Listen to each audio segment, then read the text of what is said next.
Hello, and welcome back to House of Tremere, uh, featuring a few less people than usual and a few guests who have come by to say hello. I gotta quickly set up the cams because everything's working anymore. So, till then, what are our current guest cast for this Q&A stream? Cyberbro, why don't you start us off? All right. I am Cyberbro. Howdy. I'll be reprising my role as Cyberbro um, for this stream. Yeah. Very nice. And then up next, Rebecca, why don't you give us your intro? Hi, I'm Rebecca, and I played Iris in the Isle of the Damned vampire game.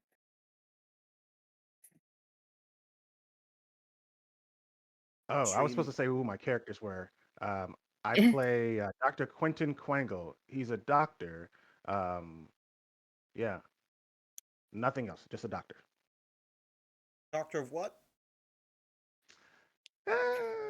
Flesh Things and the involving the. mind. Yeah, yeah. He studies the flesh and the mind. Biology?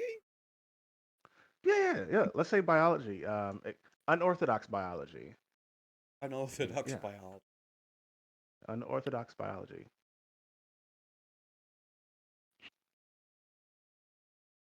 And hello, I'm Mark, aka the CatsMeow. You may notice that we don't have our usual cast here today.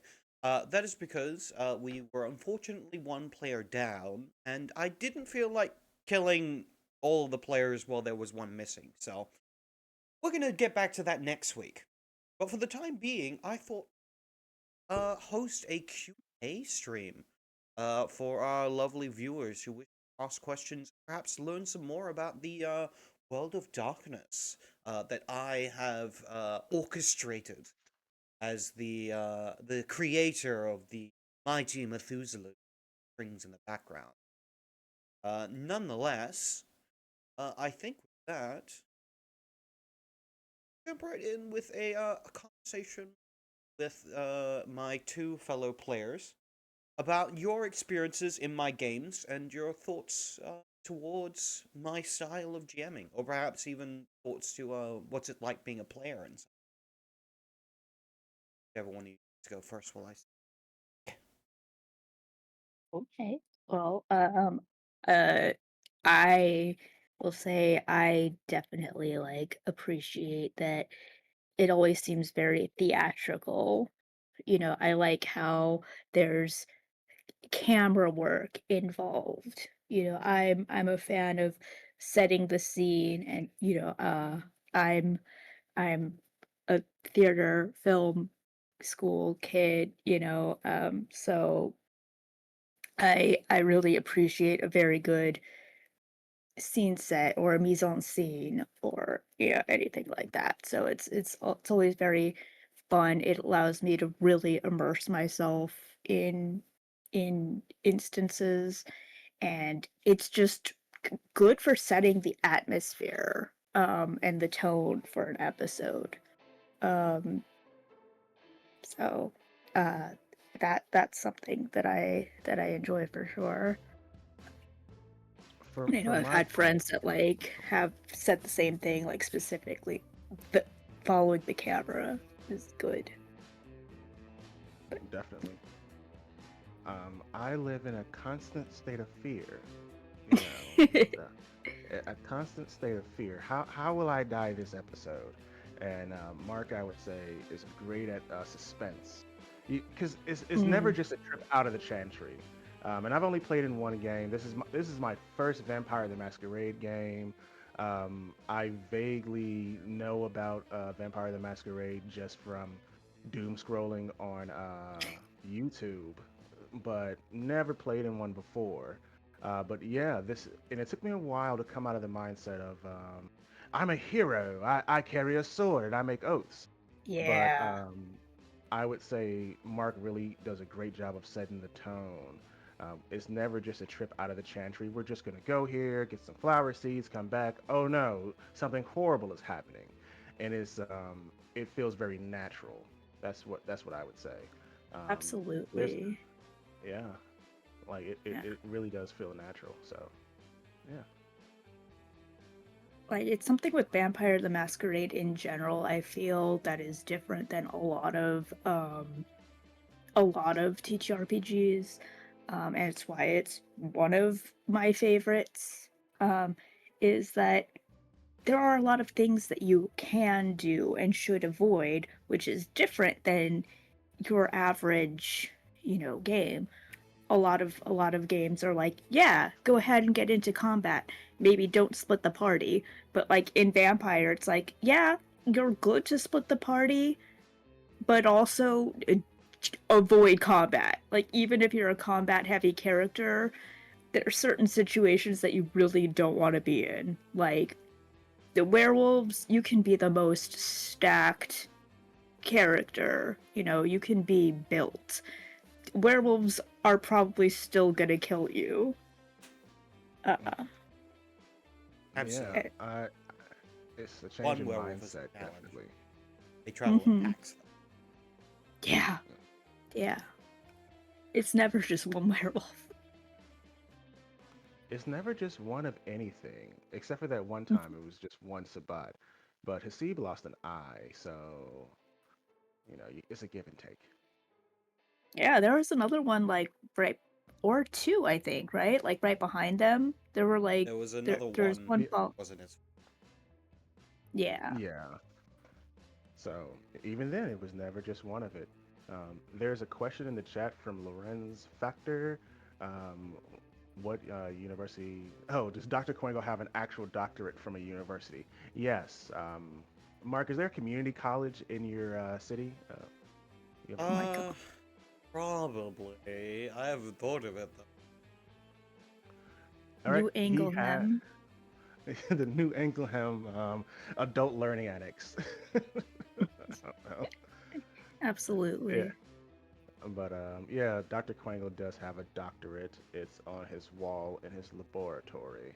But yes, he was an actual doctor. Now he's What a was his vampire his doctor. doctorate in? Was it in like medicine, a type of medicine? I'm not gonna BS you, man. I don't know. I didn't. It's fair enough. Okay, all right. It's fair Okay. enough. Ah, You don't have to Don't be look at yes us, you can be yes and us. it's true. the A BS and BS and like don't look at the guy behind the curtain. Make it up on the Um, spot and commit to it forever. yep. okay, making it up on the spot. His doctorate is in I don't know, You don't nocturnal quantum biology. finish. Oh, Yep, quantum biology. What nocturnal was his quantum minor in? biology. Mine. Oh, he's a sailing minor. He was on the sailing team at the Adult All right. Learning Annex. That's Really does sound incredible. like an episode of Community. Yeah. Yeah. Oh man. Of Community College gave out doc. Apparently so. Yeah. they, you know. Right. I mean, you don't think that a vampire would like lie about their qualifications, would they? Surely they wouldn't. Of course, it's a very professional setting. Everyone was professional before they became vampires. Mhm. Definitely. We're not Uh, just a group of people who suffered from a series of unfortunate events. exactly. Yeah. What is Everyone vampirism wanted to but do just a series this. of fortunate? I'm sorry, I didn't Like hear that totally a question. party, you guys. Yeah. So as for people choosing this life, I think you'll be. Well, I don't think you'll be surprised. Not many people get an actual choice to become a vampire. It's very much a Oh, hey, you can become a vampire, or I'm going to destroy your mind or kill you. That's kind of your choice. It's very much an Yeah. illusion of choice most of the time. It's Oh yeah. like, oh yeah, you ready to do this? Cool, because if you didn't, you know too much. You know too Exactly. much, Right. so you're gonna be my ghoul forever, or I'm gonna kill you. I imagine a lot of vampires were just people who worked the late night shift at gas stations and saw a body being thrown into a trash can. And it's like, all right, man, we're down one guy. You want to go back into the gas station or you want to come with me? Absolutely. We need one more person to work this off. You can either come with us or die. The choice is yours. Pretty much. But yeah, it's an awesome setting, and I GM games myself, and I always try to take something from the GMs that I play under. So I would definitely say that even playing with Mark, you're learning a lot. Just setting the scene, suspense, and there's an art to personal terror, personal horror, Yes. I think, and that's very hard to do. It's a lot easier when you know your player characters and the players are serious, but it's even then it's hard to do because we're just talking into like cameras and it's all zeros and ones. But I think Mark does that very well. There's there's a reaction. It's not just okay. So have we defeated the goblins yet? How many how much XP will I get for each person in this town? All right, all of these nondescript NPCs. Like, Absolutely. what are their Yeah. XP values? Yeah. To Yeah. be fair, And that's I more of a think, Sabat game than a Camarilla game. oh god. It's, how many Although people can I speaking kill before people of a notice? Sabat game, like you ran a Sabat one shot and for Halloween, and I've always thought like, how do you even run a Sabat game without it turning into just like the worst and edgy? And then I saw your one shot. It's like that's how you do it. It's like you gotta make it like funny, but just like these characters have to just be they have to believe in what they're doing, but also just kind of be the worst, just kind of be a little stupid, a little like not, it has to be done tongue in cheek. And that's how you make like an enjoyable Sabat game. Because I always thought like I would never want to play a Sabat game until I saw that one shot. I'm like, I would play in in a continuing Sabat game in this universe. Sabat can be a fun game if you got a good players. Uh, Otherwise, it can go to shit pretty quickly. Um, Mhm. as always, the big thing you want to want to get that right mix of murder hobo and actually, I feel like I want to survive this because Yeah. stupid Mm, Sabat don't survive long. They do not Yeah, last very long. you can't be too nihilistic about a thing. Like, yeah. you Is there can have that attitude, but be smart as a player when you do stuff. Definitely. it seems like it has to have that 20-year detective trying to retire next week. I just got to make it through one more, then I'm good. I just got to make it through one Mm. more, then I'm good. That type of feel to it. And this is just me having never played a Sabat game. My first introduction to the Sabat was this game. Just hearing you guys talk about it to me is just like, okay, well, yeah, 20-year detective just trying to get through it. I just need to get through tonight, man. Oh, that'd be so fun. One last job, something like that. But yeah, there's what Well, surprised me about Vampire the Masquerade is all the lore. There's just so much of it, and oh sometimes it god. can be very overwhelming. There is a Yeah. lot. A lot of it is just not There's relevant.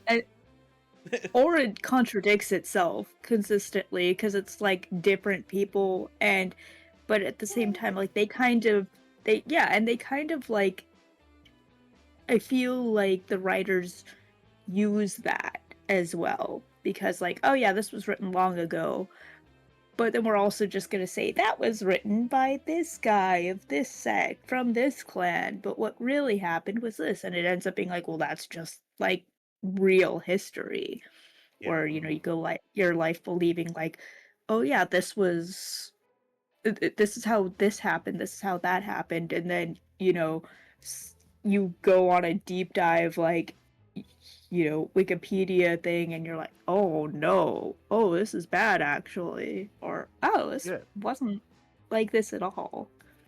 like the moon landing. Like I agree with your point. The moon Exactly. landing was staged. Like. Completely. That was the That's why point I it's was so getting at. Yeah. emotional. Fun with that later on. I can't wait till that gets clipped. But yes, I have to say that's probably my favorite thing when it comes to Empire lore. It is a mystery. It is full of lies and deceptions, bias, all these things placed upon each other to build what they believe to be their truth. Um, and I was about to make a comparison that probably isn't a great one to make, but briefly, let's look at religion. Religion is built off of Hey! many different tales All and right. interpretations of things.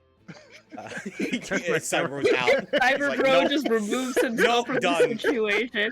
done. It's like and this is like It's like I want to religion. just say for a minute, like, this is how so many of Mark and I's conversations end up when we're just talking. Like, it just ends up like, religion's fucked up, isn't it? I love talking about religion. Because we're on stream, I'm not gonna say something like religion is fucked up. But I am gonna say religion is complicated. It's a complicated amount of stories. It's its own Mm-hmm. tales interwoven. A lot of them to prove certain points, have certain biases, or to have a specific message. I see Yeah. vampire legend as very much the same thing, where it's meant to prove a point. It's meant to tell a story, such Mm-hmm. as prove why the traditions are in place, why you don't kill your elder because they don't want you to kill them, and also why the Mm-hmm. masquerade is important. Because without the Yeah. masquerade, humans would just fucking murder everybody. Yeah, it just even in this game, the Salubri deal, just kind of learning that as we played, between cross table talk and actually playing, it's like, okay, so I guess the Salubri aren't just soul stealers. It's actually us who are the soul stealers, and like the difference between what's reality versus, well, not reality, but what's reality in game versus the narrative is pretty Mm-hmm. Absolutely. interesting. Honestly, that's why I Yeah. love the Tremere clan and why I wanted to game first. The Tremere is all about propaganda. It's all about controlling the narrative. Because if they didn't control the narrative, they would be dead. Um, Yeah, Oh, yeah. but because of this, they earn themselves almost a status in this vampiric society as one of the true clans. Though not everyone agrees with that positioning. Um, thus, yeah, we get titles like the Usurper, such like. right. Uh, And for the record, Tremere means friendship. I can't say that Tremere means that's true. And it's tremble. enough. Means the trembling ones. I think. I don't think it's an actual. I think it's a. I think it has elements of French. Oh yeah, definitely. The tre. But yes, Yeah, no, Tremere indeed. they said in the chat Friendship. it means friendship. Yeah. What can I say about 11,000? Um, Tremere themselves are the bastards of the World of Darkness, both literally and figuratively. Though there is one clan that I believe are objectively the antagonists, or the villains of the world, which I may get to talk about later on at some point. But there is one clan that I believe objectively is the villains of the vampire story. Um, but to be truthful, everyone's the villain of someone else's story, especially the Tremere. The Tremere are definitely the Mm-hmm. villains of part of this story. Yeah, definitely. Just the vibes from just playing this game. It seems like if we weren't always on the back step, we would just be causing terror amongst other vampires. Because he Oh. can literally float a guy up in the freaking air. Like, I don't think that the other vampires, can do that. God, I I do want to talk about like how incredible that moment was, where you're just like, because Zach's an incredible player, and I've already gushed about this a bunch of times, but like he's so good at seeding little things and not tipping his hand. But the way he's, and spoilers, obviously, but like the way he had his Swedish fish and his snacks from the beginning. He's just like, oh yeah, I'm just gonna grab these really quick. And it's looked at like a teehee, look at him. He's so childish and quirky. Uh look at Hasib go. Wow. And then it's a thing that was revealed at the right moment, at the right time, when when the chips were down, uh and everything, and he's just like, welp, this is it, this is the time, I've gotta start. And it Yeah. looks absolutely unhinged if you have no idea what's going on.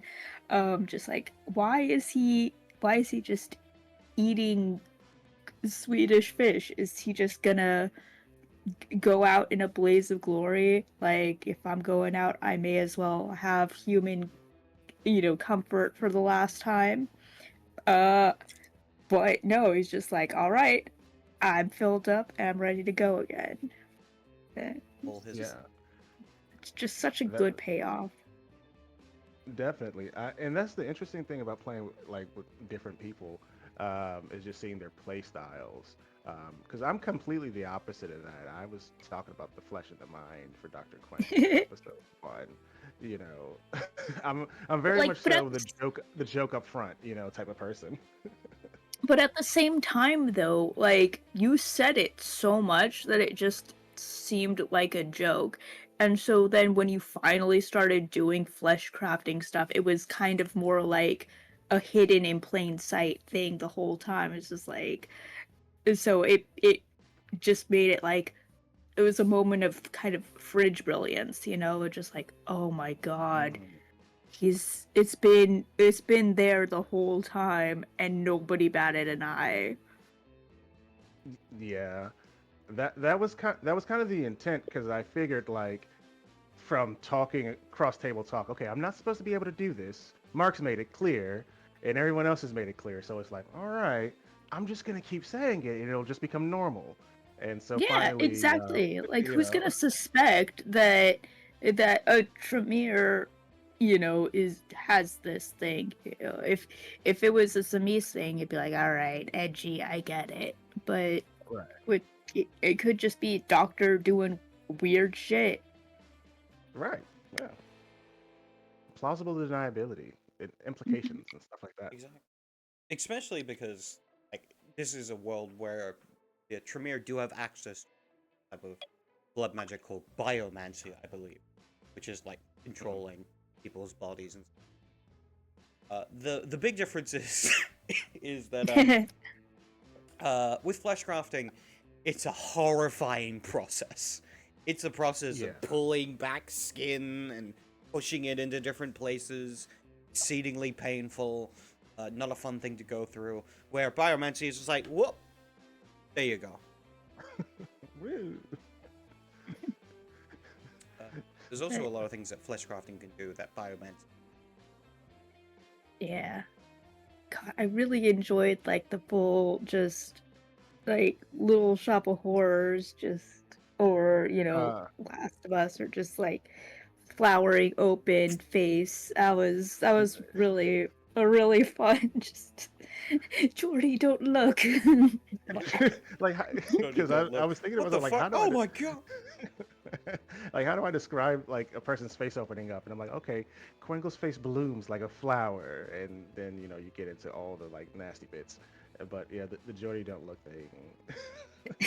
Don't, and don't look back here. It's gonna be bad. It's gonna be bad. Speak. Although, like, Okay. yes. Oh no, you go speaking I of. was gonna move to a different topic, but if you want to. Oh yeah.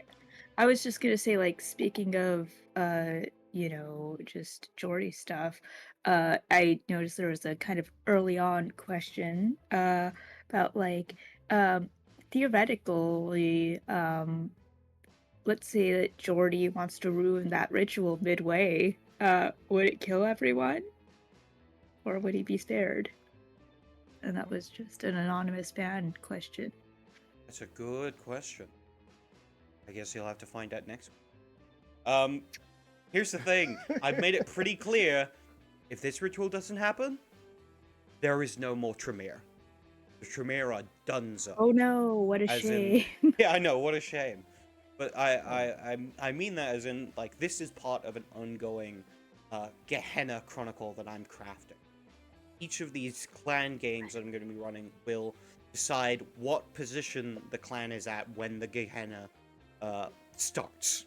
And there is a possibility that some clans won't exist. They will be wiped off the map, or they will be destroyed beyond recognition, or weakened to the point where they could never come back. And that this could happen to the Tremere. They could be completely wiped out, and another clan, or perhaps a bloodline, may become a clan and will take their place.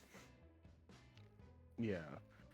And that's kind of that was the feeling I got before you said it out loud, where it's like, okay, in this random town in the Midwest, the middle of nowhere, I've driven past towns like this all the time, or cities, Mhm. quote unquote, like this all the time.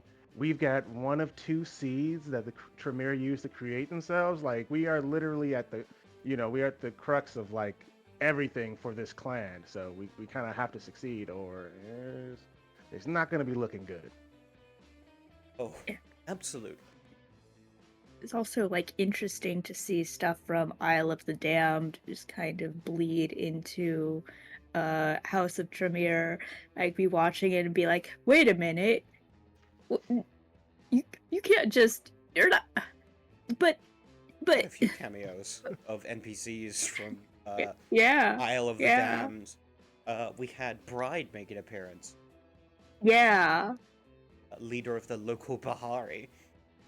Um, That was wild. so if you want to learn more about Bride's story, why don't you watch some Isle of the Damned? Yeah, you gotta check I it believe she out. shows up in the latter half of it. Why don't you give it all a watch? It's all great. It's all good. Pretty Uh, great. Is this season 2 coming out soon? What's up with season Season 2? 2 will be coming out soon, but we will do a slight hiatus due to some casting things. But it will be coming out soonish. Mm-hmm. Yeah, All right, gotcha. Can't wait. I'm excited. I'm excited to start playing again. It's gonna be very good. So, some questions. Mm-hmm. The cast that I have here.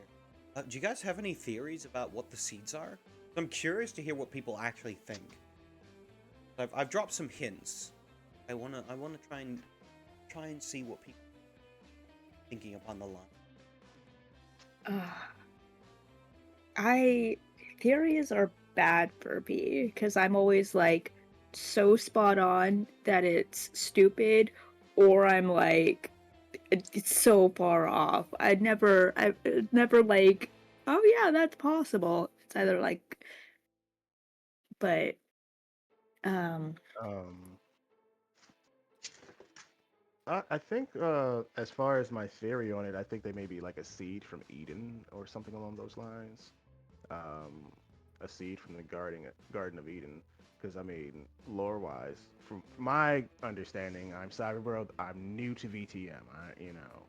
So take what I say with a grain of salt. They teamed up with the Tremere teamed up with the Tzimisce to kind of gain their place in Teamed up. the Camarilla. They stole Yeah, from we're gonna them. say team up, right? Yeah, and the Tzimisce, Eastern Europe, Carpathian Mountains up there.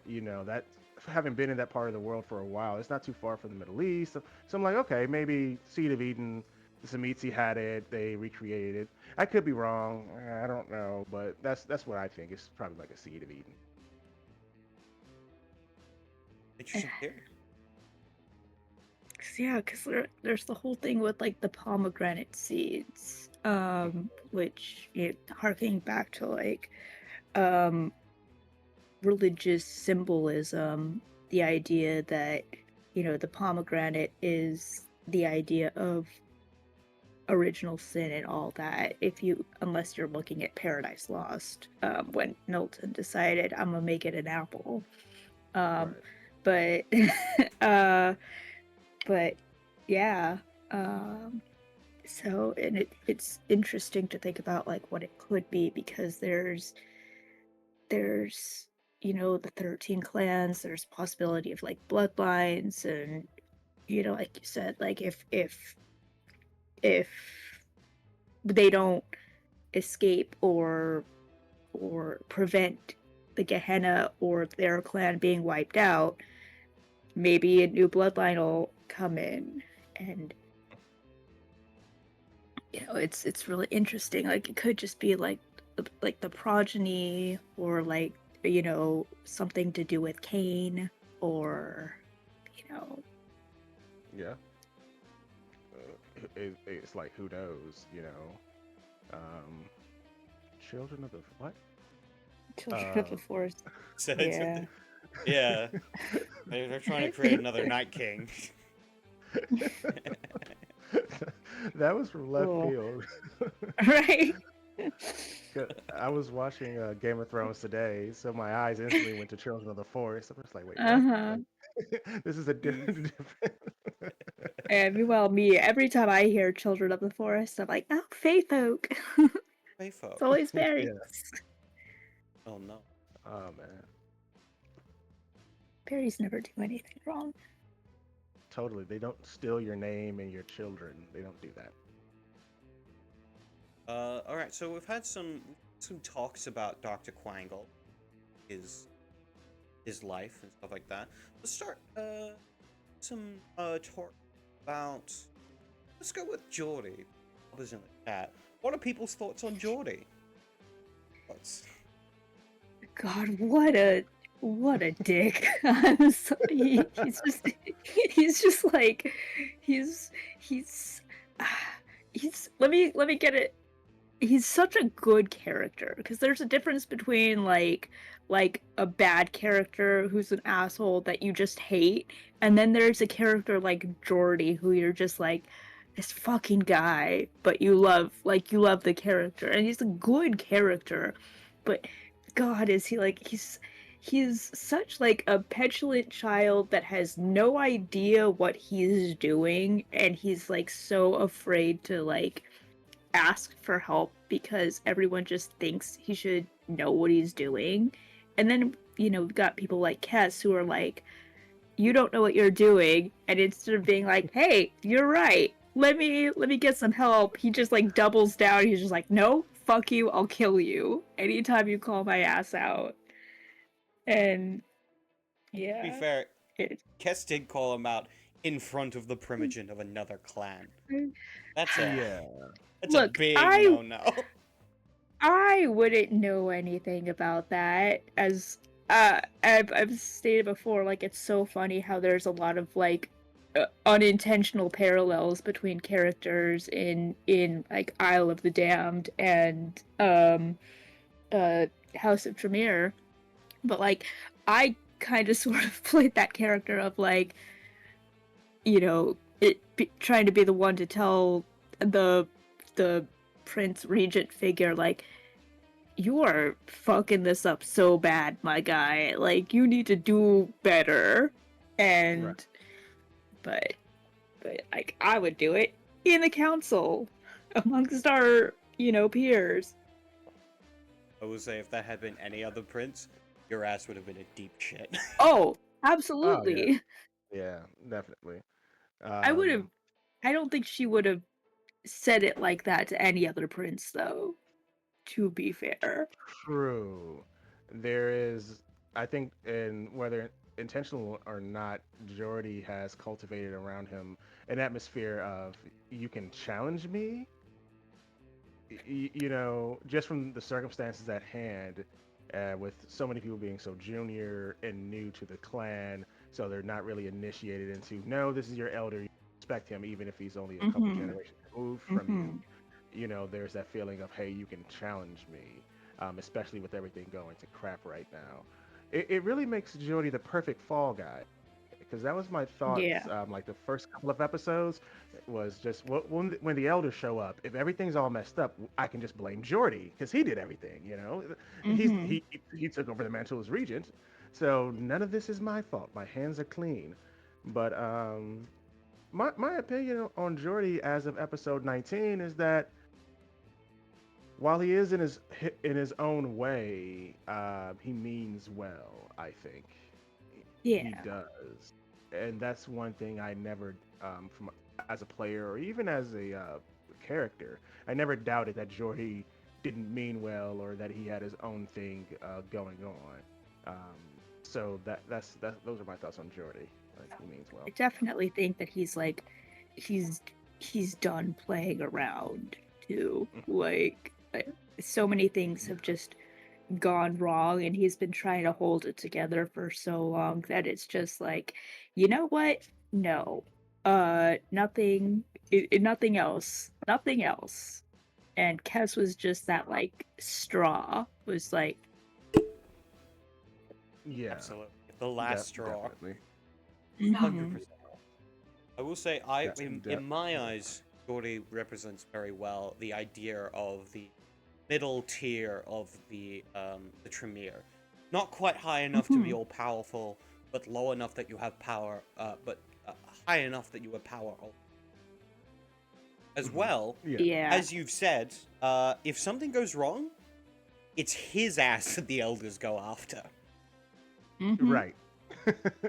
They're not going to look at Hasib or Maruna or even Kess and say, "Oh, you guys let this happen." They're going to look at Jordy or Quangle, and Quangle will just say, "Well, he was the regent, and by our rules, the pyramid, right? Remember the pyramid, you know." Mhm. So Absolutely. he, but I think Jordy also understands it and knows that. So there's definitely a burden on him as a character, So he does wear the mantle of leadership, and for my part, I do generally acquiesce to him because as a person and as a character, I understand. Well, he's wearing the mantle of leadership.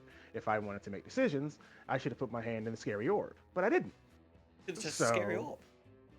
To be yeah, I fair, didn't. he also didn't. Cass was just, or like he did, and then Cass was like, do it better. And Yeah, Bob's yeah. comment that he just made is key. That the demon Hmm. thing when he got that power boost, there was definitely like Jordy was feeling himself to quote the youth of today. He was feeling himself Yeah, after that power boost. Like that was noticeably different. definitely. Yeah. Absolutely. Speaking of which, what do people think about the demon in the house? Um, Bruh. if it's not one thing, it's another. Every episode is a new enemy takes the field. We're getting Every time. rides from the Assamites. It's all crazy. And then, oh yeah, there's a demon in the house. Well, Jesus, Well, I Here's mean, a like little. it's Oh, go ahead. desperation. Oh, just Mhm. the idea of like it's the desperation, and he's been struggling with his power situation of like the not necessarily knowing what he's doing and like has back against the wall and just like we need to do this. I need whatever power I can get. And when you are at that level, it's easy to think, yeah, I can absolutely deal with this. So to make that deal is it's very interesting from a character perspective of like, yeah, yeah. And I'm thrilled to see the consequences of that as well because I love the idea of like giving into a demon and just like, you know, you can only refuse for so long, but then at a certain point Right. it's like this is when I need it and I haven't been able to get here without it. So let's fucking go. Let's give in. And it's It, exciting. I'm looking forward to seeing more and learning more about it. yeah. And it seems like on that point, a lot of the characters end up giving into that temptation, whether it's a creepy book or a snake in a Mhm. dream or a house demon. It's just at every moment possible, it's just like temptation. Ooh, Mhm. power. But that is very Tremere in and of itself, to seek out more power. So I like that correlation across three characters thus far, because I don't think Kess or Quangle have been tempted yet. But then again, Quangle kind of already felt this temptation because he's literally flesh crafting. But I mean, yeah.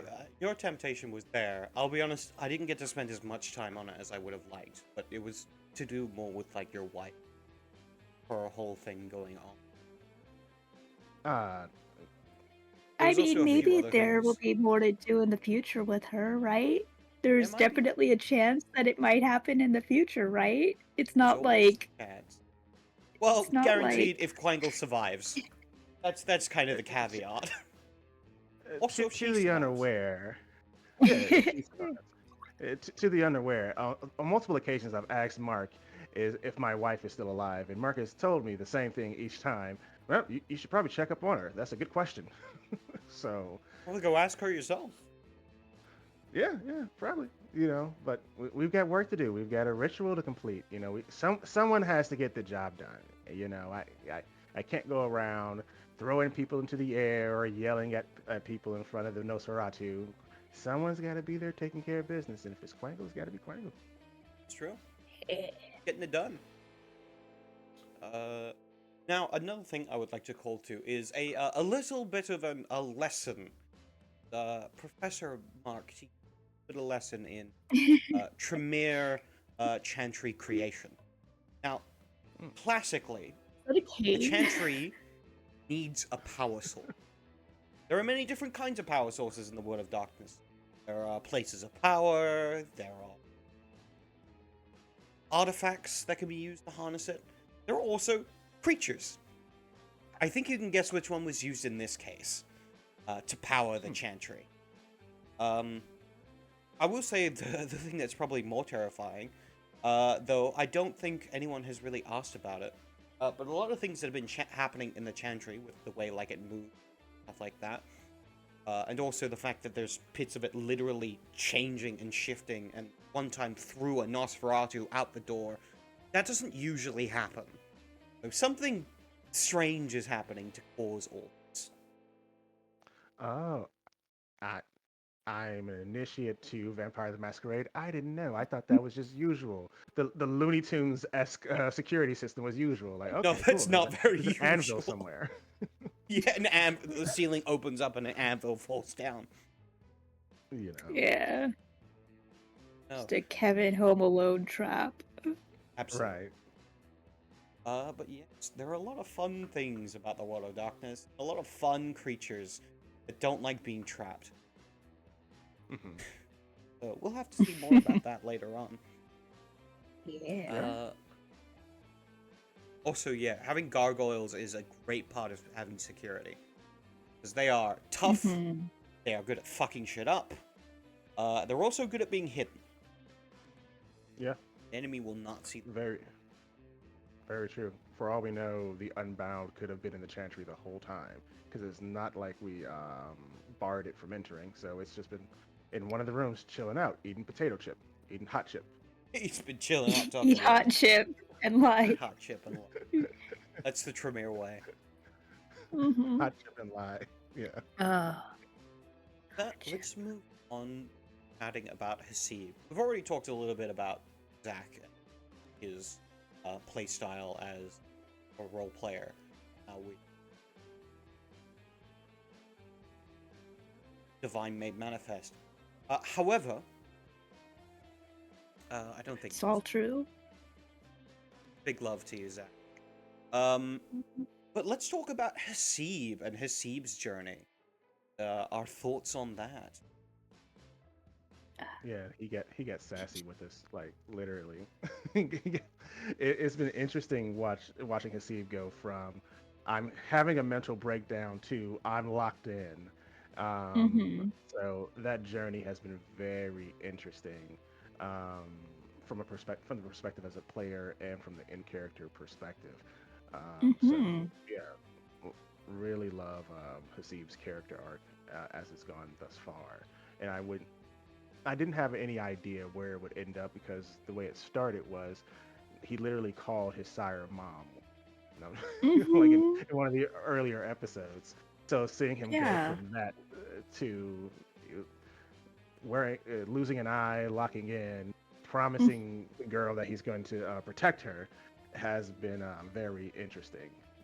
It's so interesting because like you started out and it's just he's just fully frozen and traumatized, and so there's a lot of just like, when you get to that level of, denial, you focus on a lot of little things to just make yourself feel better.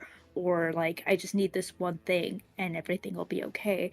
And he was consistently denied that. Like, even just the little camera, right? The disposable camera. He's like, okay, this is something that I can hold on to right now and everything will be okay. And then that's immediately smashed. Mm, And so it's yep, just consistently holding on to the like, Philomena's okay. She has to be okay.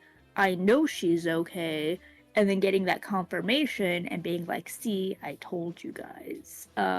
right. And then I feel like from there it was a good shift because he had that like not necessarily like closure, but that sort of Anchor okay, point. I have confirmation. I have an anchor. Yeah, exactly that. Like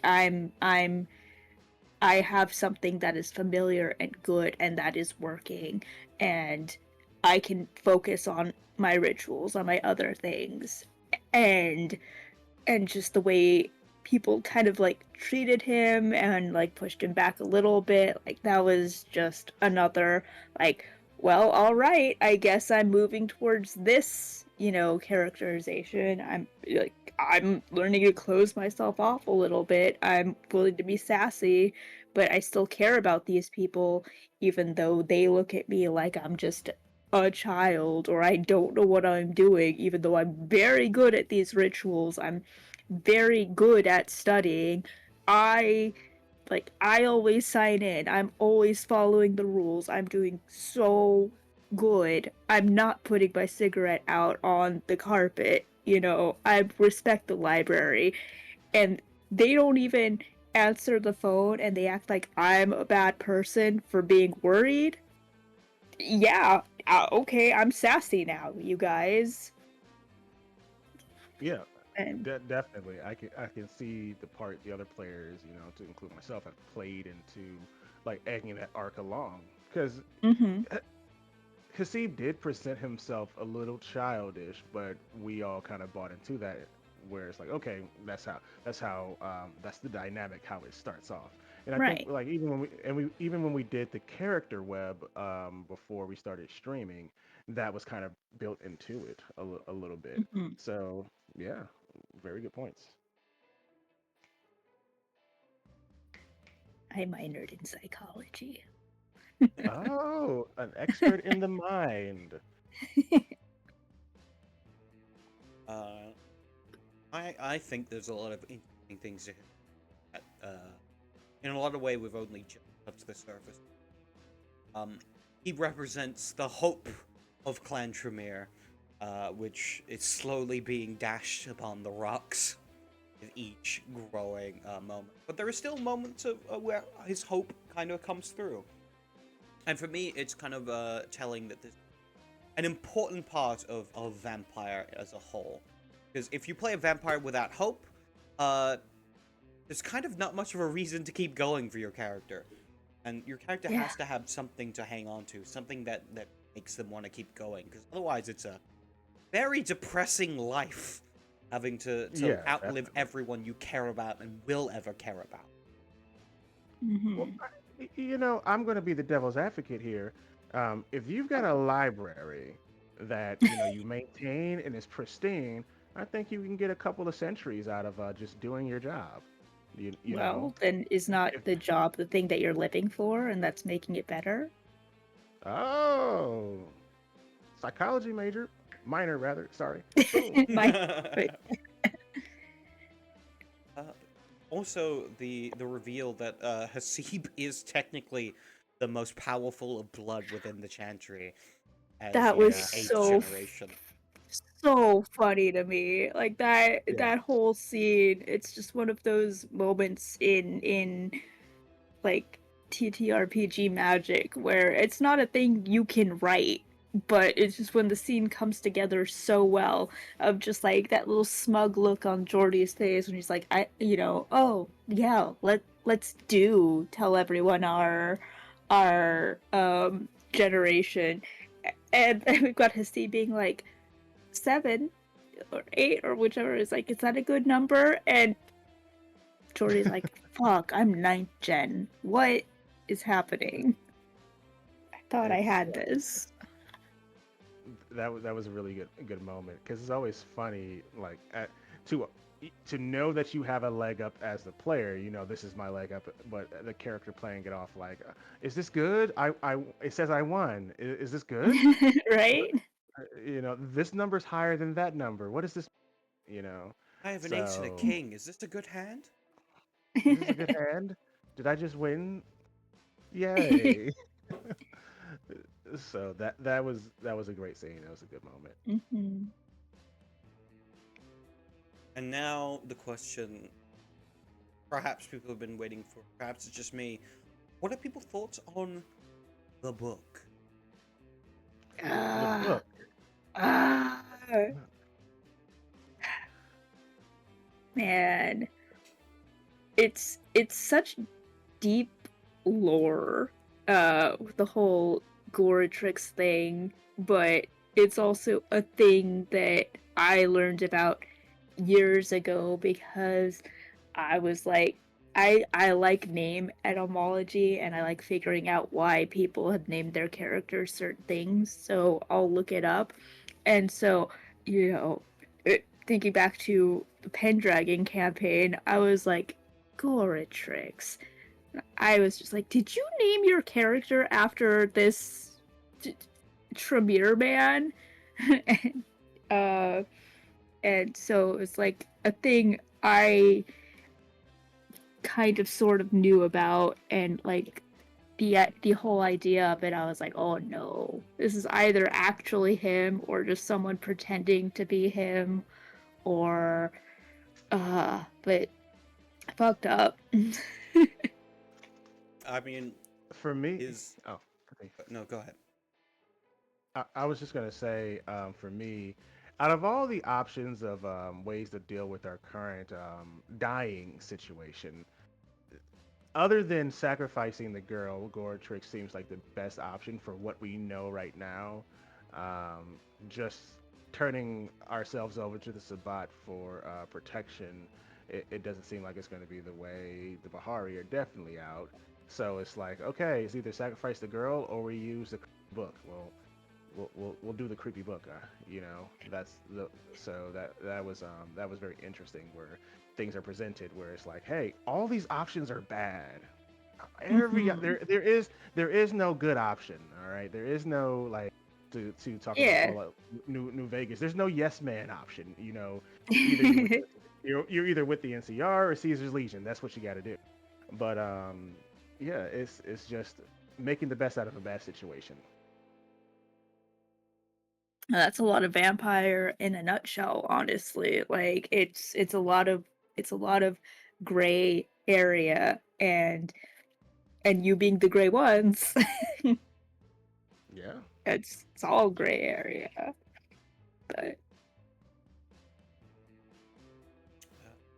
I will say the Goretrix stuff has been kind of I've subtly put some things in there. If you look back, you can have a lot of connect.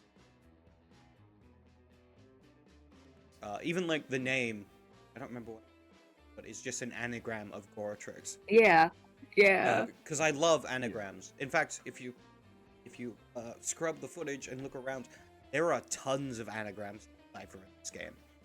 There are tons, so Don't many. don't say me that, Mark. I'm gonna Are go in with the conspiracy board and Dominate. Let's see. I will give you all this. Kai.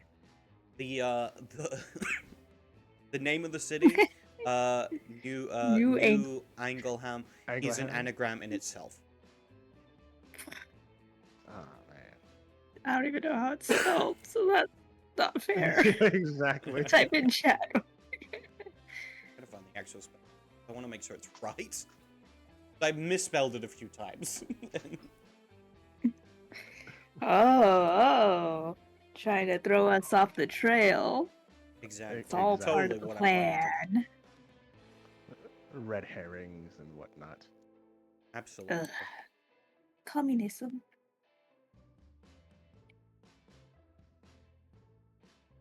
But But yeah, the introduction of the book was very interesting. Hasib having the untitled book. Um, I wish I would have gotten more opportunities to interact with it because books are right up Corningle's alley. But everything has been falling apart, so you kind of have to load shed what your priorities are, you know. exactly. And like even outside of my character, just the game in general, it's really been a story of just what are you guys going to prioritize, you Yeah. know, like what decisions are you going to make, what are you going to just let fall to the wayside, and what are you going to get done. I um, also think that's another thing with vampires specifically, because it's not like D&D where it's like, well, here's all, or like any other, like a lot of role playing games where it's like, here's your quest, here's your main quest, and here's all the side quests and stuff, and you got to do these in order to do this. Vampire is often, a lot of times, here's a bunch of things, you gotta figure out which is important and then decide like your your quest line that you're gonna go and you're gonna follow, because if you try and do all of them, you're not gonna finish any of them, or it's gonna be yeah. bad, or like you have to just figure it out. You can occasionally like check in with some of them, but you have to have that one that you're constantly looking at. Like, okay, this is our priority, and then maybe one or two other things that we can do. But if you spread yourself too thin, looking into all of the different things, you're gonna have a bad time. You know? Yeah, if you try to do everything, you're going to get nothing done, you know, and Mm-hmm. try to do anything. Yeah. So that's been interesting, kind of dealing with that, because coming from other RPGs, prior to doing this stream or even Bob's stream, it was just like Rebecca just said. You know, you're just doing, this is our current quest. We're going to kill the goblins. We're going to get our money from killing the goblins, and then we're going to kill. After we kill the Duke, we're going to fight the orcs. After we fight the orcs, we're all marrying princesses happily ever after. Good job. We're level 20, and Yeah. Pendragon, VTM, and I'm sure other games are very different where you just have to decide your priorities because it's a living and breathing world. And if you don't take care of something within a reasonable amount of time, bad things are gonna happen. You know, Mm-hmm. it's not Skyrim where you have the same quest that's been on your list from the beginning of the game. Yeah. Very much a thing where if you don't deal with Alduin, he eats the world. You lose. Yep. Yeah. That's it. I can't become the Archmage of the College of Winterhold. No, I you have don't to have be time. the keeper for the. I don't have time to be the keeper of the Dark Brotherhood too. Like what? You know, so it's definitely interesting because you don't see that a lot in media, in interactive media these days, of being told you, not necessarily that you can't do something, but your ability to do something successfully decreases the longer you take in not taking care of it. So I think that makes it interesting to play in and interesting to watch. Back to Stephen. Yes. I am. I was just like, what does it mean? I'm looking at doing, man. I think with that, stop. Let's talk about the rune. Now, Oh, Really? what are people's dear thoughts about Maruna. our mysterious seer, our I unfortunate, mean, tragic figure, our Cassandra, if you will? mm-hmm. I'm a She's sucker for definitely a anything like tarot themed or of that. So It's very always very fun to see, um, especially using tarot cards in games, whether it's a scripted poll or like we had a couple episodes ago where it was like a real poll and you had one scripted card in there and then it was just Emily just pulling two and I'm over here like, oh no. It Right. works, because I mean that's the thing about tarot is like it's a lot of it is interpretation, but um and a- and it can be moved around to be like, oh, I can see how that worked, but sometimes it's just like, oh, It just that's works so out too spot on, it's perfect. wild. Yeah, it's just too It's just perfect. like this is the death card. Is this good? It could be. Sometimes. It Yeah, depends. yeah. In our I situation, mean, probably not good. Probably not good. heart of You the know, cards. heart of the cards, Part of the exactly. goal. Um, yeah, her Maruna's been a very interesting character to play alongside because, like you said, Mark, she's very tragic and she doesn't really play into what Tremere are supposed to be culturally, I guess. So it's interesting to see her actions and how she's playing and interacting with the other characters versus how Kess acts, how Jordy acts, how Quangle. So I think that having that different perspective has always been interesting. Um, and she's just so sad, so many sad things going on. Yeah. Yeah.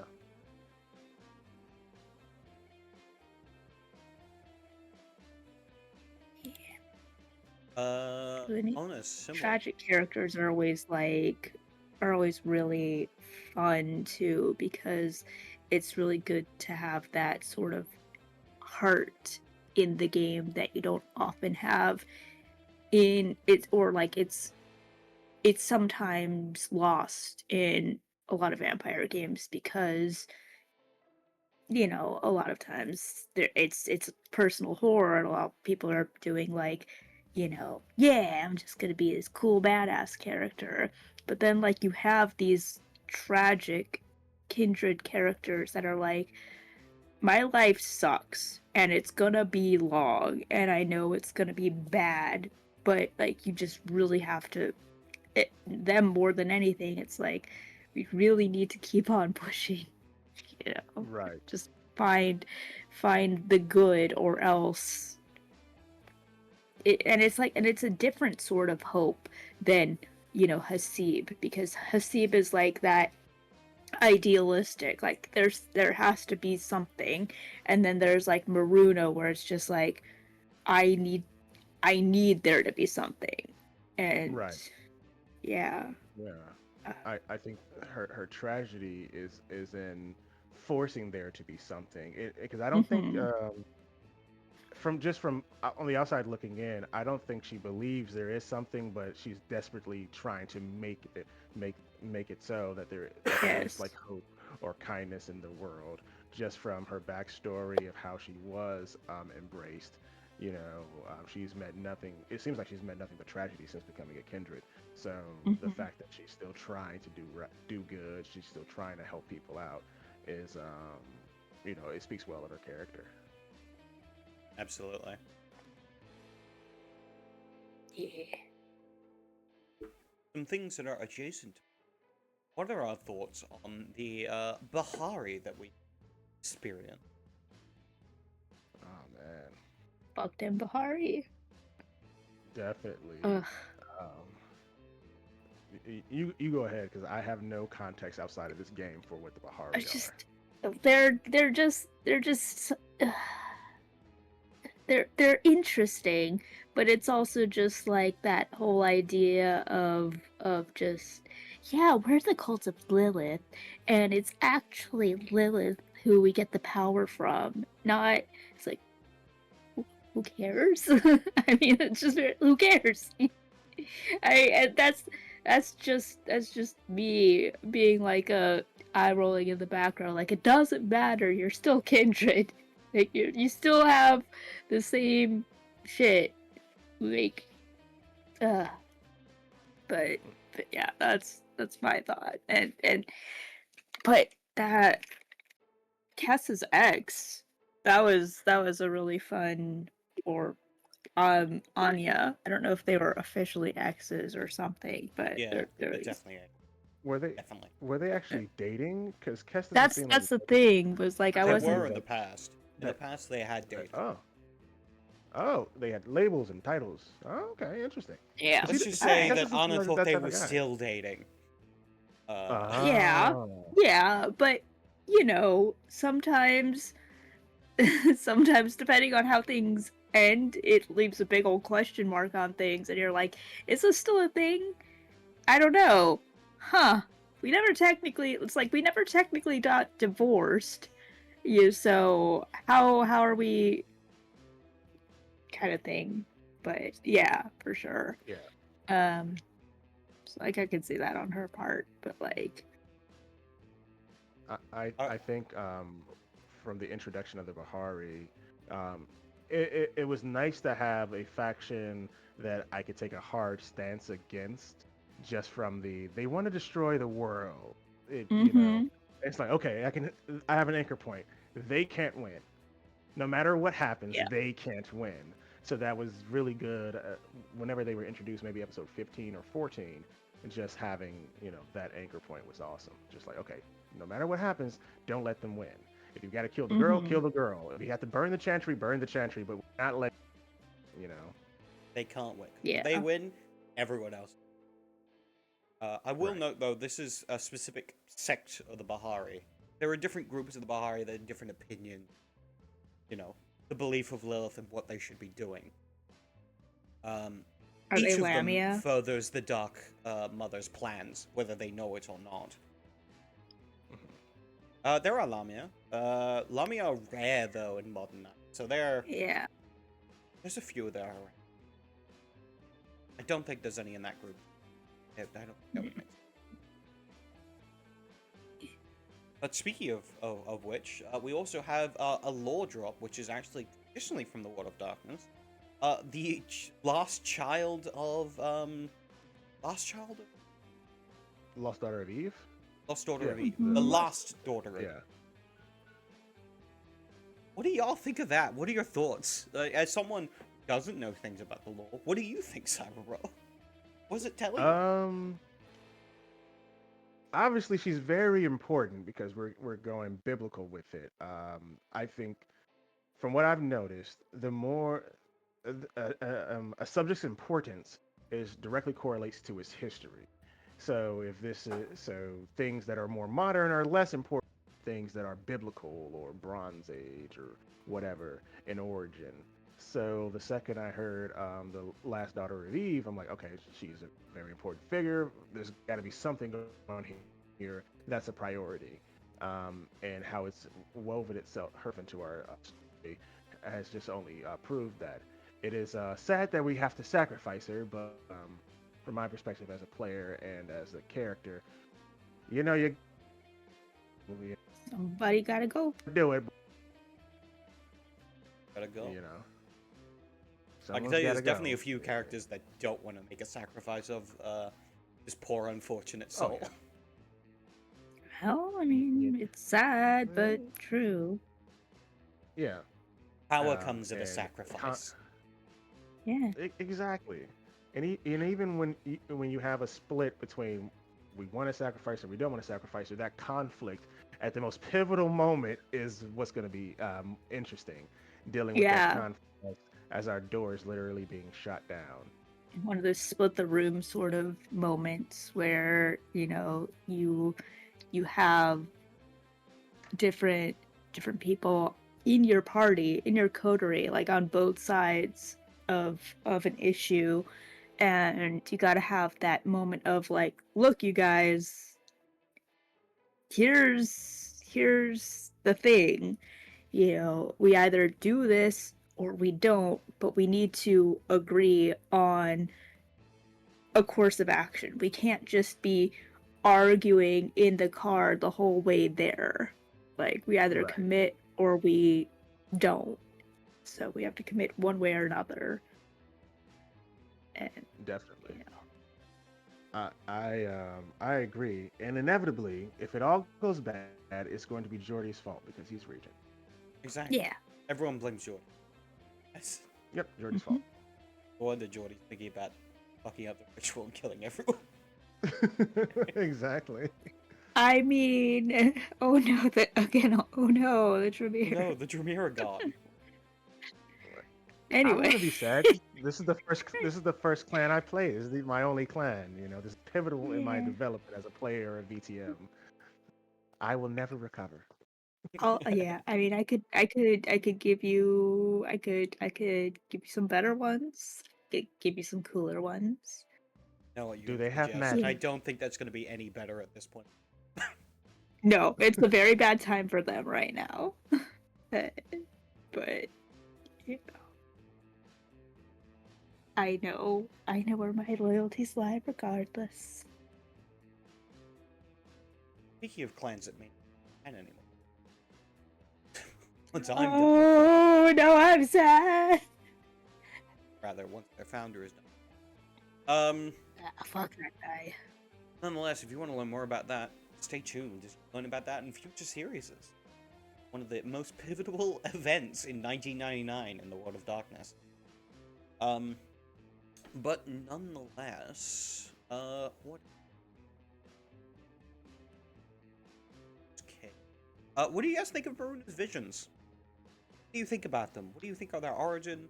Do you think Maruna is special, or is Maruna just one of many people's abilities? I think it's clear that she's special, but and this is to our credit. The first third of the series, we really didn't. Well, most of the characters didn't take her visions very serious, you know, and I think that was pivotal to her arc, from going from okay, yeah, she has her plants and her visions, and to okay, before we do something, Maruna, draw your cards. we need we need Maruna, some what form does of the future say? confirmation. Uh, Maruna, get the magic Scry 8 the ball. future. You know, we need the future scried. What does the oracle say? So that's been a Mhm. great arc. So yeah, that's been pretty that's been pretty dope. So I do I like the way her visions have kind of played out. And for such a short series, there's a lot of arcs in it and a lot of growth Mhm. that's happened for a 20 episode series. You usually see stuff like this in longer running games that you watch on YouTube that like or have like I don't know studios and stuff. Hundreds of But episodes, yeah. exactly. And So to none of see, it feels like shoehorned in also. Like it's all yeah, very organic or in the moment. And yeah.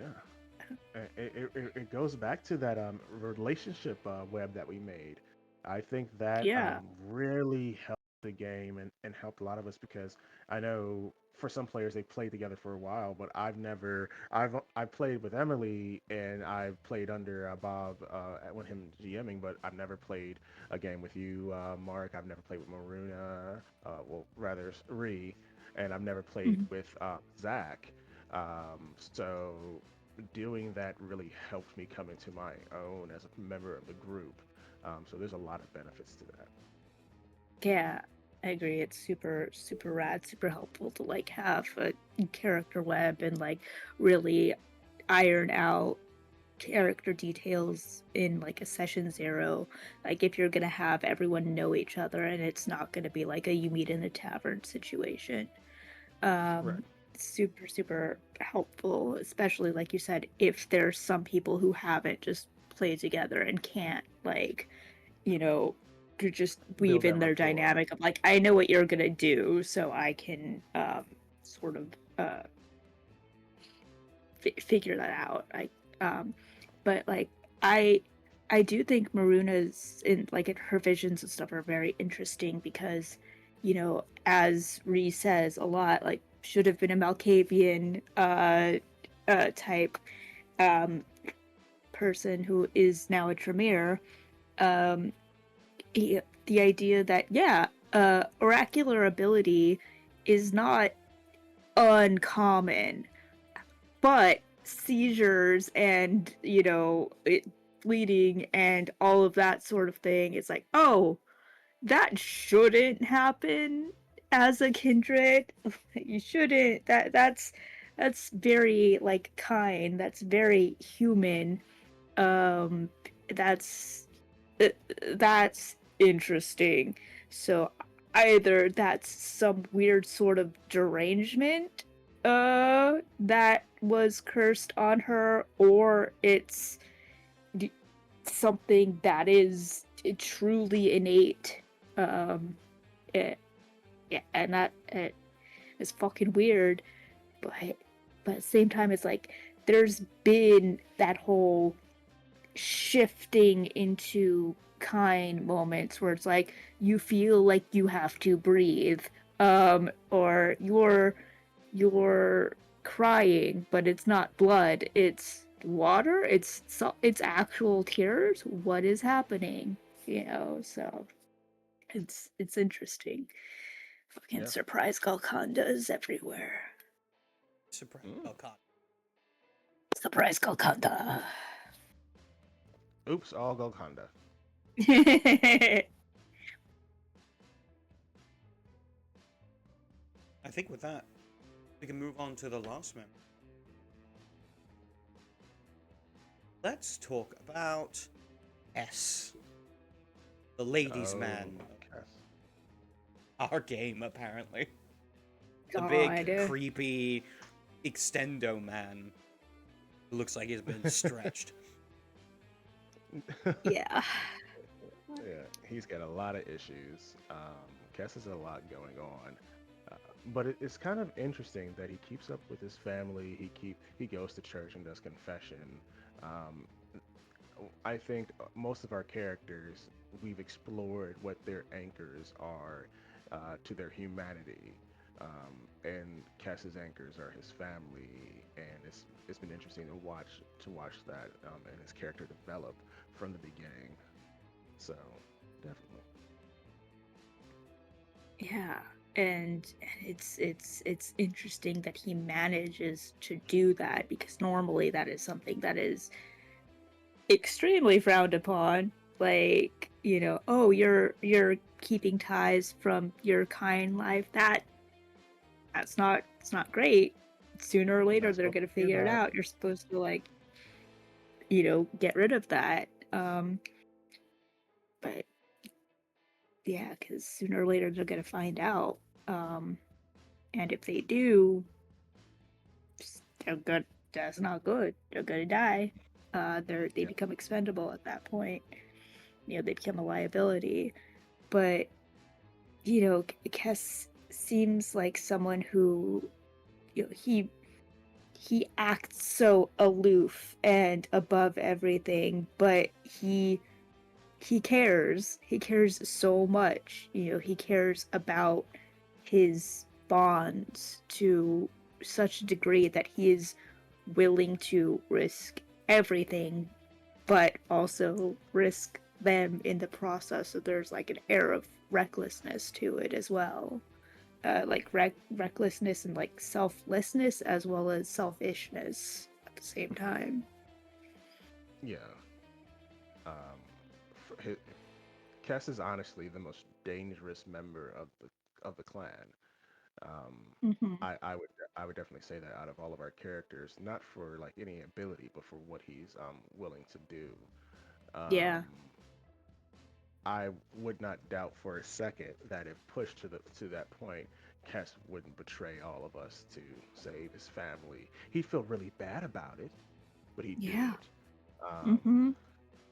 and that makes him dangerous in this kind of setting and in an environment.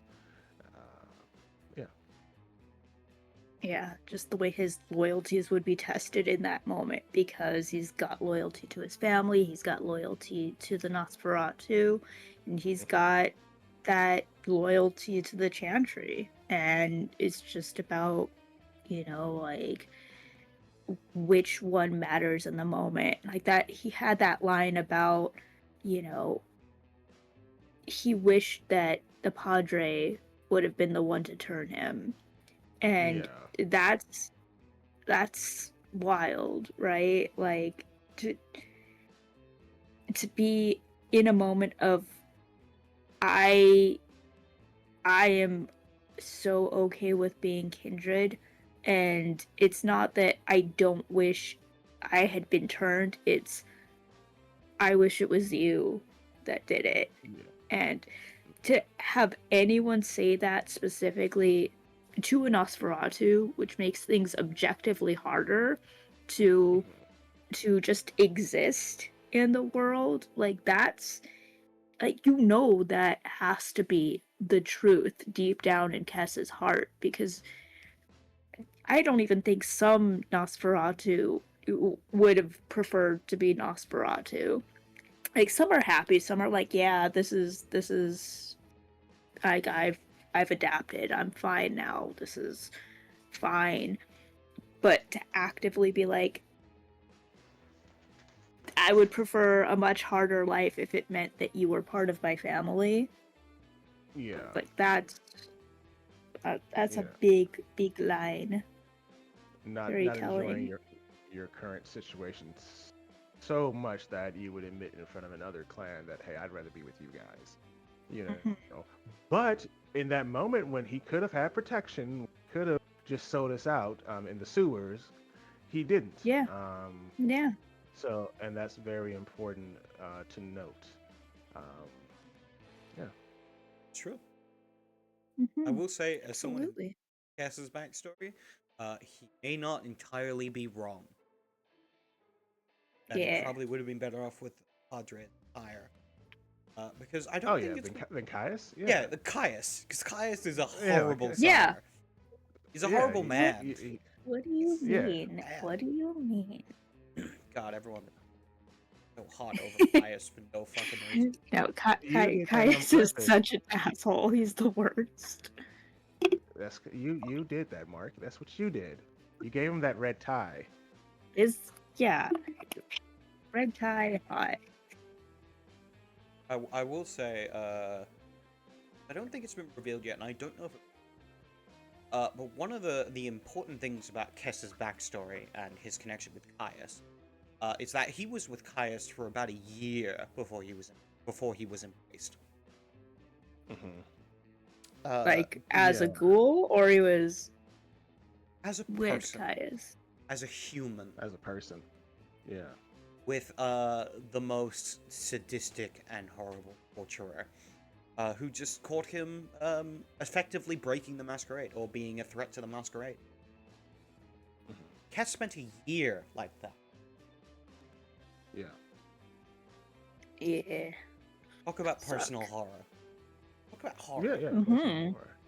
Yeah, definitely. But yeah, Yeah. no, as Mars did mention in the chat, like absolutely most of the fawning over Caius is just to get the reaction out of Emily, because it's so easy. It's so easy to just be like, get her to go, stop it, guys. Stop. Stop. Knock it off. Just knock Stop it it. off. So funny. Oh my God. Oh, I think this is a Love great you, time to Emily. preface. We're all friends here. We've Yeah. Yeah. Yeah. known each other for a Definitely. different amount of times, but we're all definitely friends. Or else, Emily I is don't know why we legitimately would one do of my this. best friends. We're Yeah. like, we're planning on getting tattoos together at some point. So, you know. I'm just a stranger from the internet.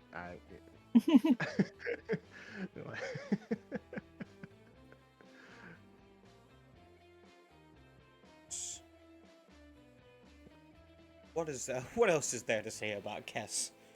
Um, Oh man. His mom really birds. his mom really burnt. So that is a reference to something the audience is never going to see. But it's too Never funny going to to not see. mention. It was a Uh-huh. time where Emily was writing up backstory for Caius. Wrote Caius's mom really birds, which of Cass's course mom. was supposed to be Kess's mom really birds. Um, which of course was supposed to be really likes birds. That's not what was Yeah. written, and Huh. so Huh. far we have not let Emily live that one down. It's too funny. It's too funny. Then His you mom send really one Google Doc with one line when it's supposed to be the whole backstory. It's just And not that's the even part that fully formed. and that's the part that just calls everybody's attention. Really, birds? Really? Okay. Mm-hmm. Yeah, bird is the word. Yeah. Yeah. I think we've had a Another reveal thing of about Kess's real Cass. name. Oh yeah, kestrel. Yeah. Kestrel Casserole. is Kestrel. a bird. Casserole. Casserole. Casserole. Casserole. Yeah. Kess plays the middle very well. Like the Mm-hmm. link between the younger, or well, we're all like young Tremere, right? But the link Yeah. between the really like neonates, like well, we're all neonates, but the really young ones and Jordy and Quangle, Kess really plays that middle ground, kind of the balancing act between Hasina, Jesus Christ, Cena. Hasib. Rule they 63 has seen. they did the fusion dance, and that's what happened. But between Hasib and Maruna and Jordy and Quangle, and it's interesting.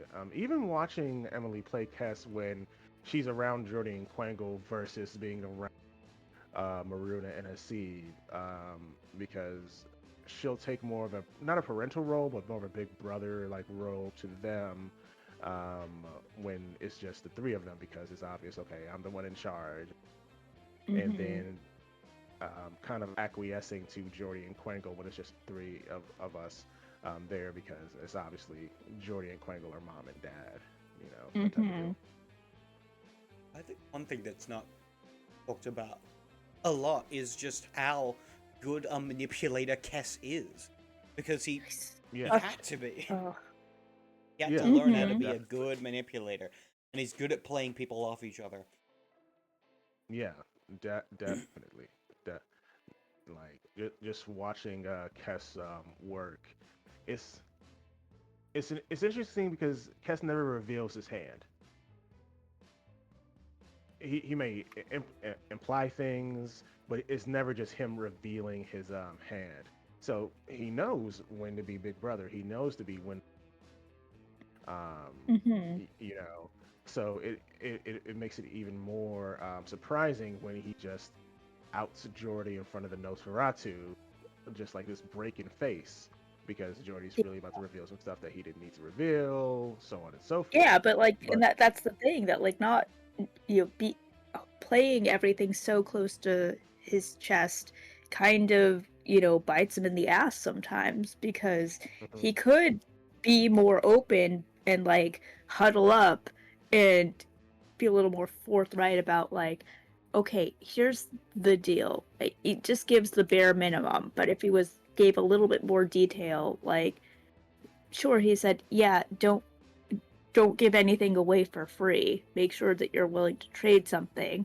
But also, there should have been like a don't give away this stuff. This is what I'm mhm, gonna use. Da da da da da. So like, right, and that, and being a little bit more open would save him so much trouble sometimes.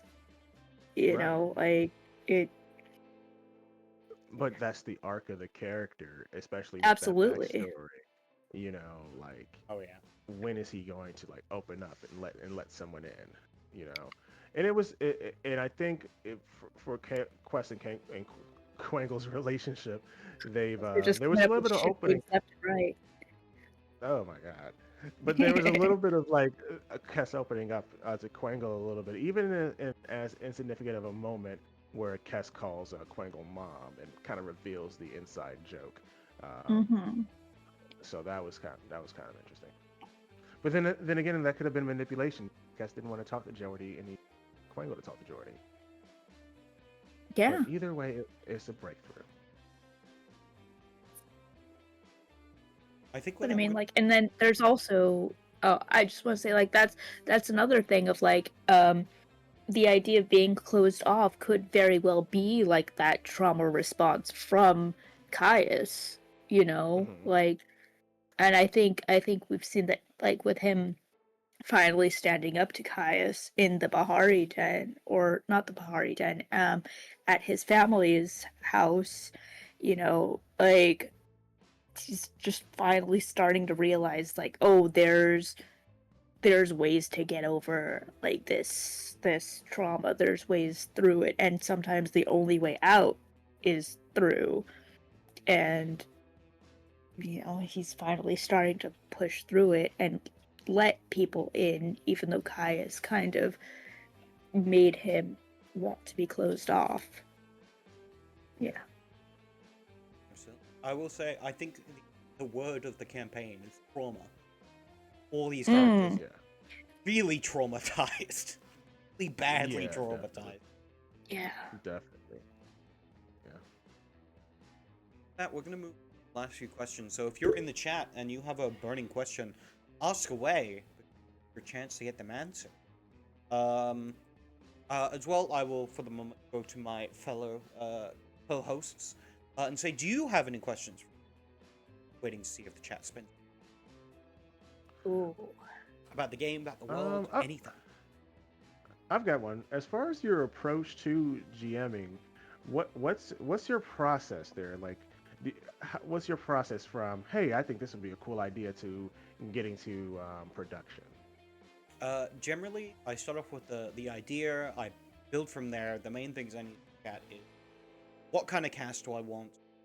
What themes do I want to focus on? Like in the case of Tremere, it's secrets, mystery, sins of the past, and stuff like that. And also being enemy number. And then from there, I build off my beginning. For me, the introduction is the most key part when it comes to starting a story. Need an introduction, and then from there, I try and figure out where I want things to head, or where I want things to end. I don't necessarily always come up with an ending. In this case, the ending was the ritual. Of course, there's also things that happen after.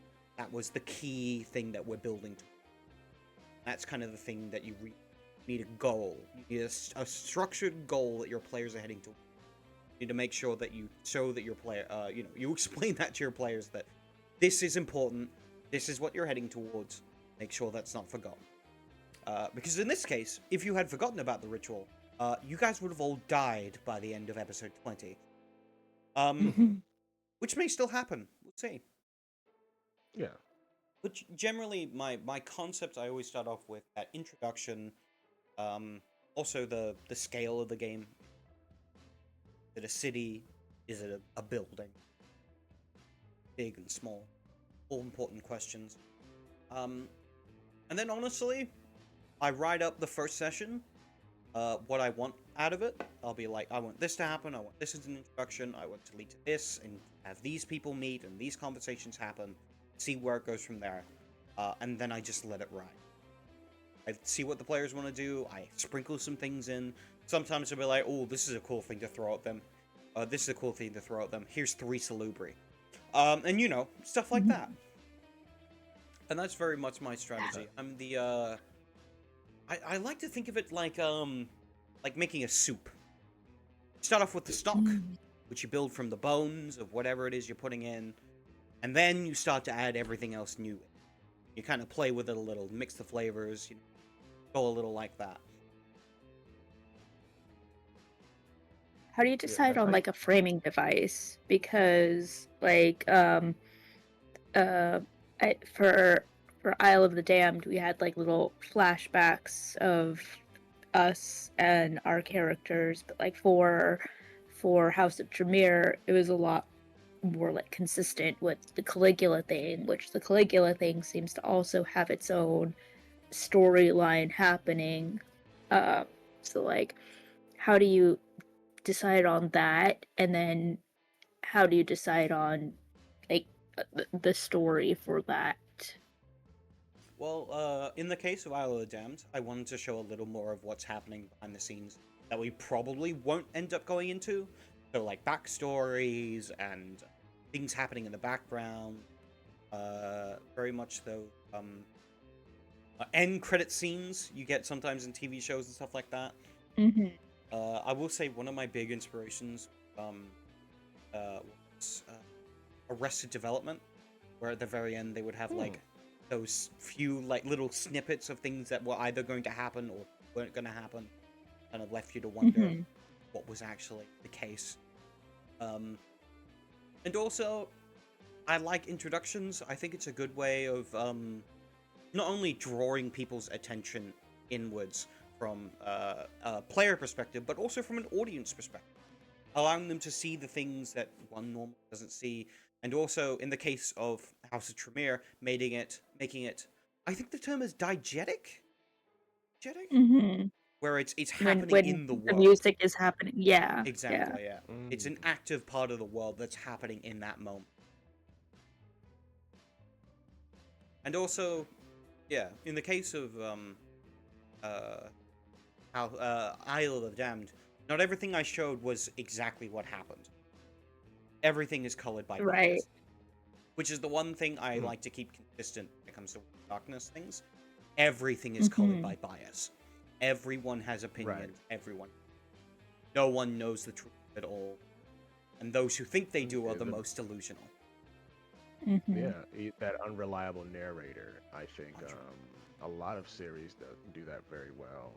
Whether it's Warhammer 40K, if you're reading the books, or the Elder Scrolls lore, Yeah, unreliable narrator is pretty solid because you can't take anything as truth unless you hear it from the author, like directly Absolutely. from the point of view, the perspective from the author. Yeah. Hmm. And as Interesting. the author, I can tell you, don't believe anything. Don't believe Yeah. anything. Yeah. You see, I've just lied to you. It was actually Sunday. Like, what? you would do What am I that. reading? Yeah. Yeah. Don't see any questions from the chat, but I'm all moment post. But anything else from guys? From my oh, got Oh, a question. oh, question in a second. Ag. So Maybe Vescom. Yeah, what that's that. you guys got any other questions? Any other thoughts? Any other burning wonderings? Any statements? Um, So, oh no, you go, you go. all right.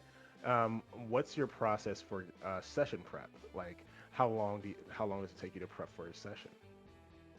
Generally, sometimes the go-to is half an hour for an hour screen time. You do half an hour to figure things out. It's like an important scene. I need to figure out NPCs. I need to design them. I need to come up with their quirks, their little things. But sometimes I just go, fuck it. We'll see where this scene where where this session goes. So honestly, it God, really could not be depends. me. Sometimes I don't actually have to do a lot of work because the players do the work for me. Players are like, I want to go do Yeah. this thing, and it's like, okay, let's get that thing ready.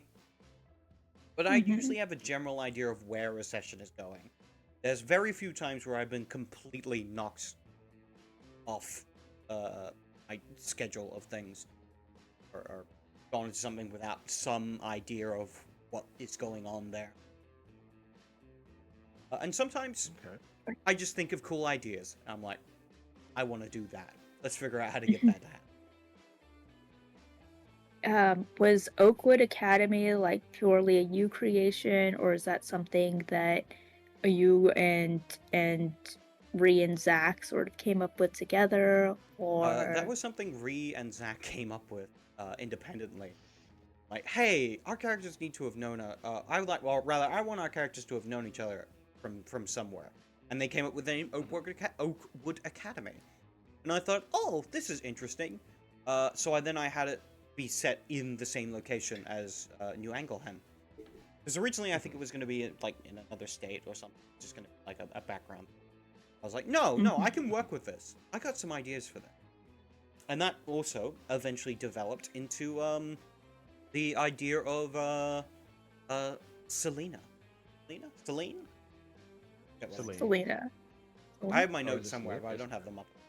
Selena is a I singer. think it's yeah, but Celine Dion. the Yeah.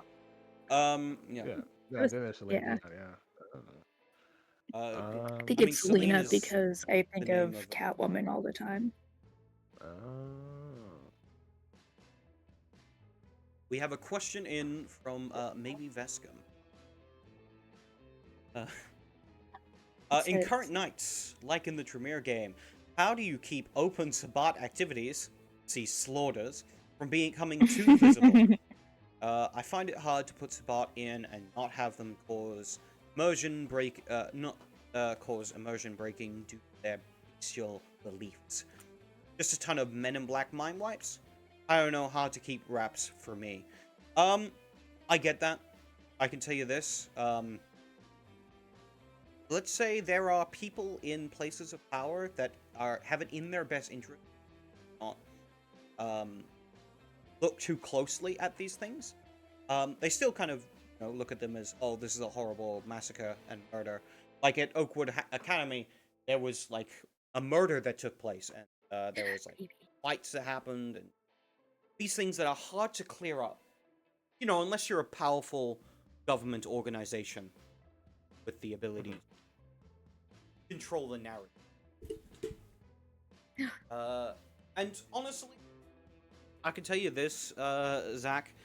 From my perspective, this is a Gehenna Chronicle. So, who knows if the Masquerade is even going to last?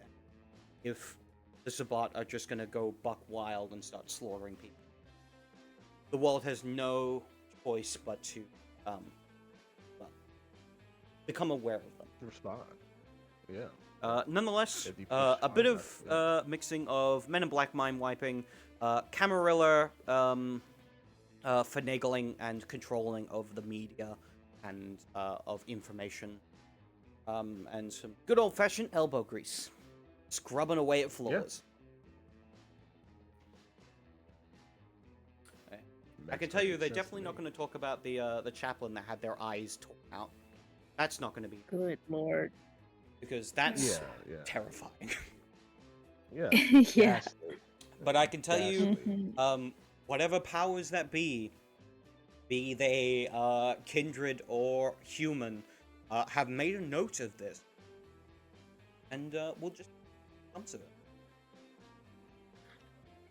So Yes. basically, to answer your question, uh, I don't. I don't keep them under wraps. Their job is to fuck around. The Camarilla is there to try and fix it before everyone finds out. Mhm. So yeah, I hope that answered your. Indeed. Uh,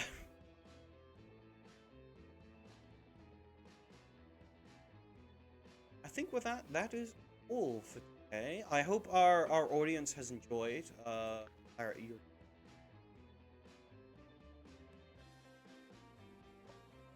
Any other last statements or questions from my co-hosts? Just, if we're going into outros, what other projects are coming out? Do you have anything like in the works? I'm glad you asked. I, in fact, have three big projects that are coming out.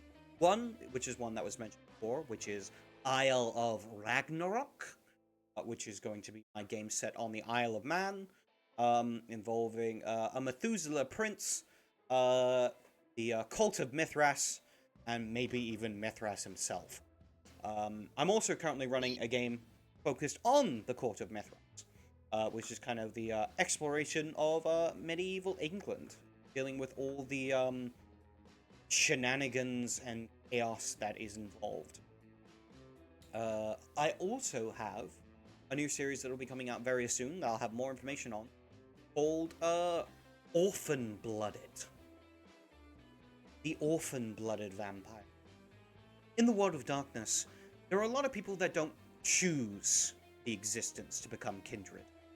And there are also those who are abandoned at their creation.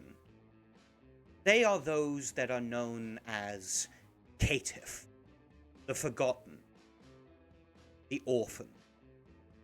And we will be experiencing the perspective of a bunch of orphans as they explore 1999 from the perspective of those who have no idea what's going on, essentially having been brought into an eternity right at the end. So, enjoy Oblivion, I suppose. The other game, Oblivion. yeah, the other game I have sorted is about hunters in set during the Italian Renaissance, and it leads to the question of who is it that truly keeps humanity safe from the enemies of God, from the devils, from the fiends, from the snakes and the heathen? It is the last line of defense of humanity's soul, the ones who guard the Vatican from the shadows. I am talking about a group who I'm going to say the name of now, once I make sure I get it right. The Society of Leopold. The faithful hunters of the damned vile, protecting humanity from maybe themselves. And let's just say things get a little complicated during the Renaissance there. Questioning faith and the church becomes a lot more common, and will probably lead our hunters to aim, wondering if they are indeed on the right side of this. Yep. But yes, so join us for Questioning the that. There will church is be how you get vampires. exactly, and That's there will be more information about that coming enough. But I have a wonderful cast for all of those games, and soon. So I hope you look forward to it. Yeah, If you this all like all sounds that, super rad. yeah. If you like that, why don't you subscribe or follow or all of the things? Um, this is my channel where I do fun TTRPG stuff. I play mostly vampire, but soon enough I will have new series I will be announcing that are not vampire. Ooh. But yeah, Lloyd, I'll leave it to my co-host to say their last few. Cat lose his mind in my arms.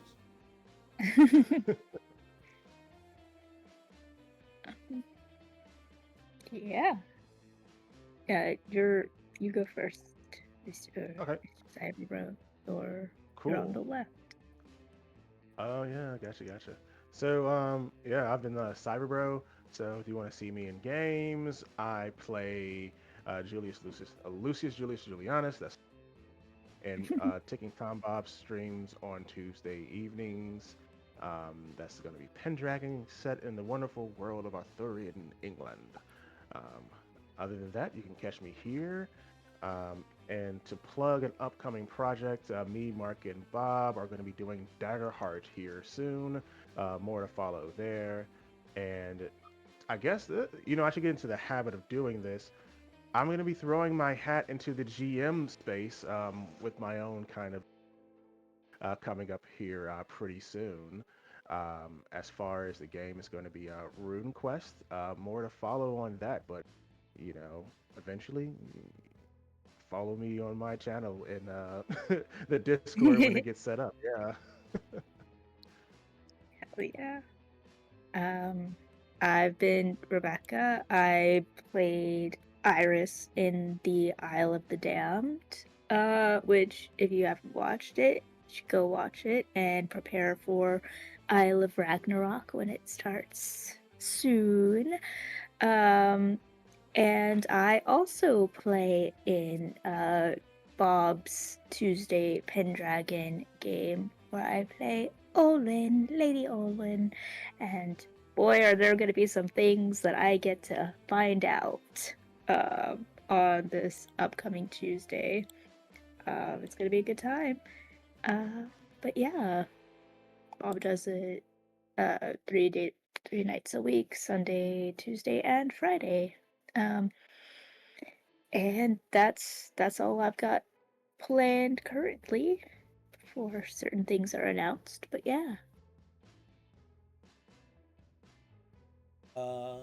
Also, a big thank you to Ree for the lovely art that's done for the channel.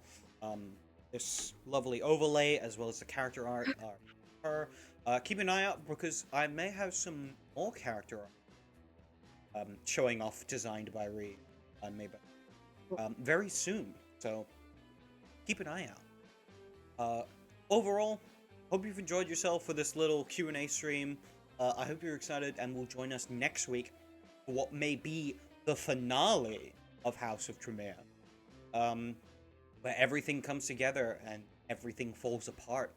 I hope you're excited for what may be the beginning of a new pyramid, or the destruction of the Tremere as a whole. Nonetheless, I hope you will join us. With that, we are going to Yeah. read out. This is where we all take off our beanies and reveal we've been Salubri the whole time. Third eye. Exactly. Yeah,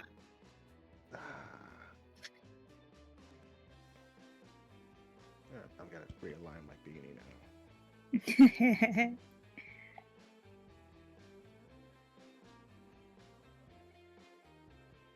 Good night, y'all. Good night. All right, see ya.